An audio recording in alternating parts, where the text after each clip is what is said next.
Hello प्यारे बच्चों। तो फिर कैसे हैं आप सब? आशा करता हूँ बढ़िया होगा, स्वस्थ होगे, घर पर होगे और अपने अपने माता पिता का ध्यान रख रहे होगे। तो फिर जैसा कि आपको पता है कि हम केमिस्ट्री का चैप्टर नंबर 2 अम्ल क्षार एवं लवण का 20 MCQ लगा चुके थे, जो आपको पेपर के लिए बहुत ज़्यादा ज़रूरी है।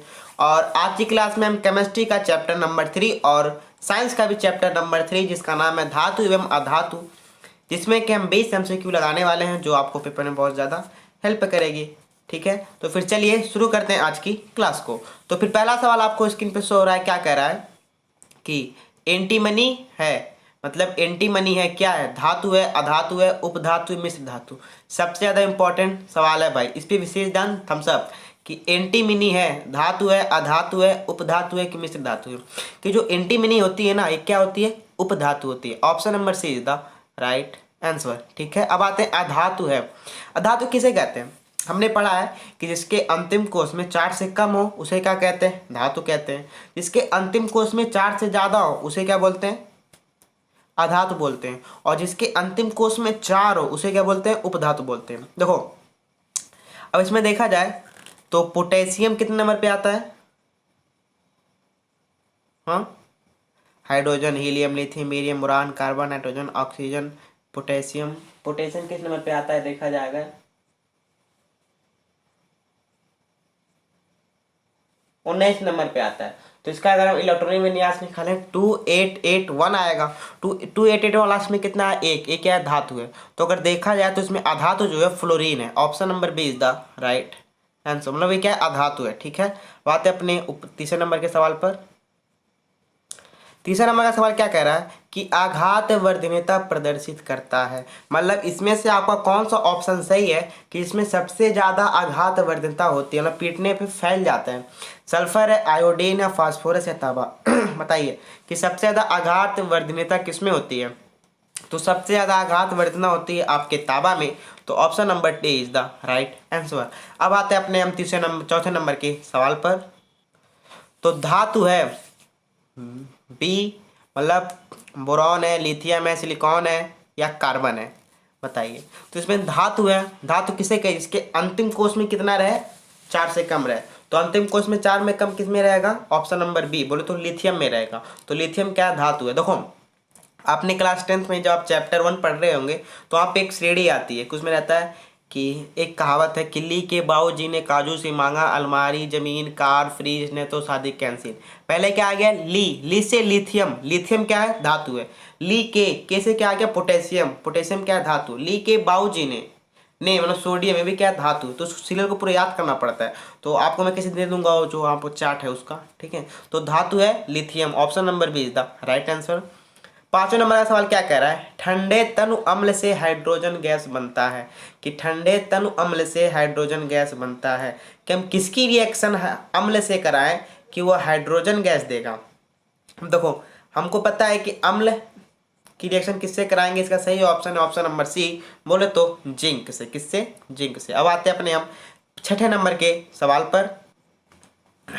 छठा नंबर का सवाल क्या कह रहा है? निम्नलिखित में से कौन सी धातु है? बताइए कि निम्नलिखित में से कौन सी धातु है जो ठंडे जल के साथ अपक्रिया करके हाइड्रोजन गैस देती है?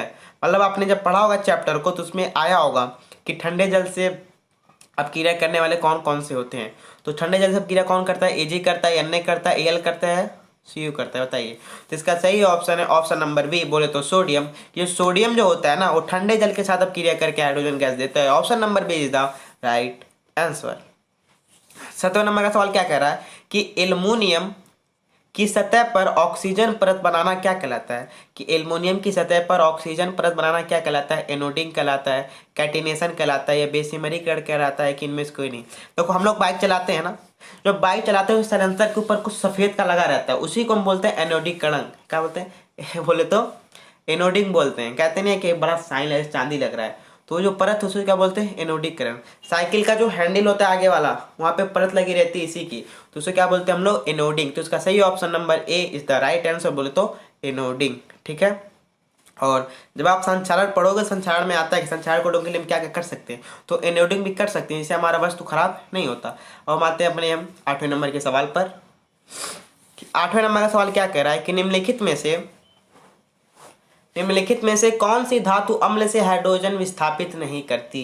कि निम्नलिखित में से कौन सी धातु है जो अम्ल से हाइड्रोजन विस्थापित नहीं करती? एक चीज ध्यान देना कि जो धातु होती है ना, धातु की रिएक्शन हमेशा किससे होगी? अम्ल से होगी। और क्षार की रिएक्शन हमेशा किससे होगी? अधातु से होगी। इसी विशेष ध्यान दीजिएगा, ठीक है। हमसे क्या रहा है, ऐसी कौन सी धातु है जो हाइड्रोजन विस्थापित नहीं करती? मतलब धातु होगा तो हाइड्रोजन निकलेगा, लेकिन अधातु है तो क्षार चाहिए, लेकिन अम्ल से क्रिया नहीं कर सकता। तो अगर देखा जाए इसमें अधातु क्या है? अधातु है कॉपर। तो Cu क्या है? Option number C is the right answer. C जो है क्या है? अधातु है, और अधातु अम्ल से क्रिया कर नहीं सकता, क्योंकि अधातु को क्रिया करने खातिर क्या चाहिए? क्षार चाहिए। तो option number C is the right answer, क्योंकि ये अम्ल से रिएक्शन नहीं करेगा और न इससे हाइड्रोजन गैस निकलेगा। Option number C is the right answer. अब आते हैं हम 9वें नंबर के सवाल में। क्या कहता है कि अम्ल से हाइड्रोजन अलग करने वाले धातु हैं। कि अम्ल से हाइड्रोजन को अलग करने वाले धातु, उन्होंने बताया था कि अम्ल की रिएक्शन किससे होगी? अम्ल की रिएक्शन होगी धातु से। किससे होगी? धातु से।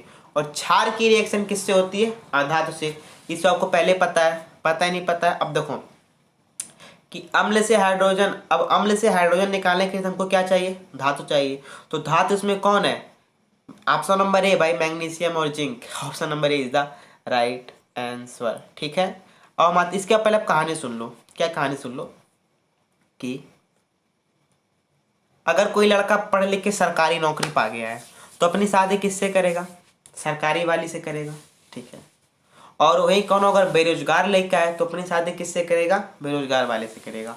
तो ऐसे इन लोग की जोड़ी बन गई है। क्या बन गई है? जोड़ी। कि अम्ल है तो उसकी शादी हम धातु से कराएंगे, और क्षार है तो उसकी शादी हम अधातु से कराएंगे, ठीक है। इसका हो गया। आते 10वें नंबर के सवाल पर। 10वें नंबर का सवाल क्या बोलता है? जस्ता धातु हाइड्रोक्लोरिक अम्ल से क्रिया कर कर कौन सी गैस निष्कासित करता है? कि तो जस्ता धातु है वो हाइड्रोक्लोरिक अम्ल से क्रिया करके कौन सी गैस निकालता है? एक चीज ध्यान देना कि जब भी कोई धातु अम्ल से क्रिया करेगी, ठीक है, कि जब भी कोई धातु अम्ल से क्रिया करेगी तो वहां पे जो गैस बनती है ना, उस गैस का नाम है hydrogen gas. Option number C. अब आते हैं हम 11वें नंबर का सवाल में। फफोलेदार तांबे में कॉपर की प्रतिशत मात्रा होती है। तो सबसे बढ़िया जो तांबा होता है, उस तांबे का नाम क्या होता है? फफोलेदार तांबा। तो उस तांबे में कॉपर की कितनी मात्रा होती है? 98%, 2%, 70% या 30%? तो फफोलेदार तांबे में कॉपर की मात्रा होती है 98%। Option number A is the right answer. अब आते हैं अपने 12वें नंबर के सवाल पर। 12वें नंबर का सवाल क्या कह रहा है कि फफोलेदार कॉपर है, शुद्ध कॉपर है, कि कॉपर का अयस्क है, कि कॉपर की मिश्र धातु है, कि कॉपर जिसमें 2% अशुद्धियां होती हैं। बताइए किसमें कौन सा ऑप्शन सही हो सकता है? सोचो। पेपर में सवाल, ये सवाल थोड़ा फंसाऊ है। छोटुआ मारेगा शुद्ध कॉपर, और घरे कहेगा हम तो कुल के हो, हम तो पाएंगे जब 100 में 100, और पेपर आएगा 100 में 50, हो जाएगा गड़बड़, ठीक है। तो फफोलेदार कॉपर इसे तुम स्टार मार लेना। तो इसका सही ऑप्शन है ऑप्शन नंबर डी, वह कॉपर जिसमें 2% अशुद्धियां होती है। अब सोचो भाई, अगर 2% अशुद्धियां हैं तो 98% तो शुद्धियां होंगी। कैसे पता? क्योंकि कोई भी चीज अपने आप में कितना परसेंट होती है? 100%। कितना परसेंट? 100%। जब उसमें 2% अशुद्धियां रहेंगी तो बाकी 98% क्या रहेंगी? शुद्धियां रहेंगी, ठीक है। तो इसका सही ऑप्शन है option number D is the right answer. अब आते हैं हम 13वें नंबर के सवाल पे। क्या कहता है कि ताम्र ग्लास का रासायनिक सूत्र है। सबसे इंपॉर्टेंट सवाल है कि ताम्र ग्लास का रासायनिक सूत्र है Cu2S, Cu2O, CuFeS2 या CuCO3। तो ताम्र ग्लास का रासायनिक सूत्र है option number A is the right answer. बोले तो Cu2S। क्या होता है? Cu2S। Option number A is the right answer. अब आते हैं अपने 14वें नंबर के सवाल पर। 14 नंबर का सवाल क्या कह रहा है कि परावर्तनी भट्ठी का उपयोग होता है। का ऊपर आ गया, कट गया वहां पे पीडीएफ बनाने में, ठीक है। कि परावर्तनी भट्ठी का उपयोग होता है प्रगलन में, निस्तापन में, विषमरीकरण में, अतिशीलन में। इस पे स्टार मार लेना क्योंकि सवाल देता है। तो प्रवर्तनी भट्ठी का उपयोग किया जाता है, तो उसका सही ऑप्शन है option number B is the right answer. बोले तो निस्तापन में, ठीक है। अब आते हैं अपने नेक्स्ट नंबर के सवाल पर। 15वां नंबर का सवाल क्या कहता है, कैल्शियम फॉस्फेट का सूत्र है, थम्स अप, इसको याद रखना, कैल्शियम फॉस्फेट का सूत्र है। ऑप्शन नंबर ए CuPO3 का होल ट्वाइस, CaPO4, Ca3PO4 का होल ट्वाइस या Ca2PO4। सोचो। तो जो कैल्शियम फॉस्फेट का सूत्र होता है बताइए ऑप्शन नंबर में। तो इसका सही ऑप्शन है option number C is the right answer. बोलो Ca3PO4 का whole twice, option number C is the right answer. 16 number का सवाल क्या कहता है, पीतल है, धातु है, अधातु है, उपधातु है, मिश्र धातु है। अब देखो धातु हमको पता है 4 से कम, अधातु पड़ा है 4 से ज्यादा, उपधातु बोला है 4, मिश्र धातु क्या बोलते हैं, जिसमें धातु भी रहे और अधातु भी रहे, मतलब जो दो धातु से मिलकर बना उसे बोलते हैं मिश्र धातु। मिश्र माने मिला हुआ, धातु माने धातु, दो धातु से मिले मिश्र धातु बोलते हैं। जो पीतल होता है ना, पीतल क्या होता है, धातु, अधातु, उपधातु या मिश्र धातु। इसका सही ऑप्शन है पीतल होता है मिश्र धातु, option number D is the right answer. अब आते हैं अपने हम 17वें नंबर के सवाल पर। 17वां नंबर का सवाल क्या कहता है, जर्मन सिल्वर में कौन सी धातु नहीं होती, कॉपर नहीं होती कि जिंक नहीं होती कि सिल्वर नहीं होती कि नियॉन नहीं होती, ये नहीं, मतलब जर्मन सिल्वर में कौन सी धातु नहीं होती, CuZnAgNi। तो जर्मन सिल्वर सबसे ज़्यादा इंपॉर्टेंट सवाल है, ठीक है। तो इसका सही ऑप्शन है Ag। Ag जो है ना वो जर्मन सिल्वर में नहीं आता। आप कहोगे सर यहाँ पे तो गाना आ गया कि Ag वो जी लो जी सुनो जी, छोड़ो पेपर के बाद सुनना भी नहीं। प्रश्न नंबर 18वां क्या कहता है कि निम्न में से कौन सी धातु ऊष्मा की कुचालक होती है। आप कहोगे सर हमको कुचालक मतलब पता ही नहीं है। देखो दो शब्द होते हैं, सुचालक एंड कुचालक। जो सुचालक होता है उसमें धारा धक्का धक जाएगा एंड सुचालक में, और कुचालक में धारा नहीं जाएगा। तो किस में धारा नहीं जाएगा, पारा में, सोडियम में, सीसा में, लोहा में। तो इसका सही ऑप्शन है ऑप्शन नंबर सी बोले तो सीसा में ऊष्मा, सीसा जो होता है वो ऊष्मा क्या होता है, कुचालक होता है। अब आते हैं 19वें नंबर के सवाल पर। अमलगम होते हैं, उपधातु होते हैं, मिश्र धातु होते हैं, यौगिक होते हैं कि विषमांगी मिश्रण होते हैं, बताइए अमलगम क्या होते हैं। तो अगर देखा जाए तो अमलगम जो होते हैं ये होते हैं विषमांगी मिश्रण, option number D is the right answer. अब आते हैं हम 20वें नंबर के सवाल में। लेड नाइट्रेट का रासायनिक सूत्र है, सबसे इंपॉर्टेंट इंपॉर्टेंट इंपॉर्टेंट इंपॉर्टेंट। तो लेड नाइट्रेट का रासायनिक सूत्र है PbNO3 या PbNO3 का होल ट्वाइस या PbNO2 का होल ट्वाइस या PbO। तो लेड नाइट्रेट का रासायनिक सूत्र है option number B is the right answer, PbNO3 का होल ट्वाइस। तो फिर यहाँ पे हमारे 20 सवाल हो जाते हैं खत्म। एंड तो फिर आज के लिए इतना ही। एंड फिर कल की क्लास में हम कोई नया सवाल मानो इसके आगे का चैप्टर लाएंगे, फिर इसके बाद मैथ लाएंगे, हिंदी लाएंगे, 20 MCQ, 20 के बाद 30 MQ, फिर 50 से ज़्यादा चला जाएगा, ठीक है। तो फिर आज के लिए इतना ही।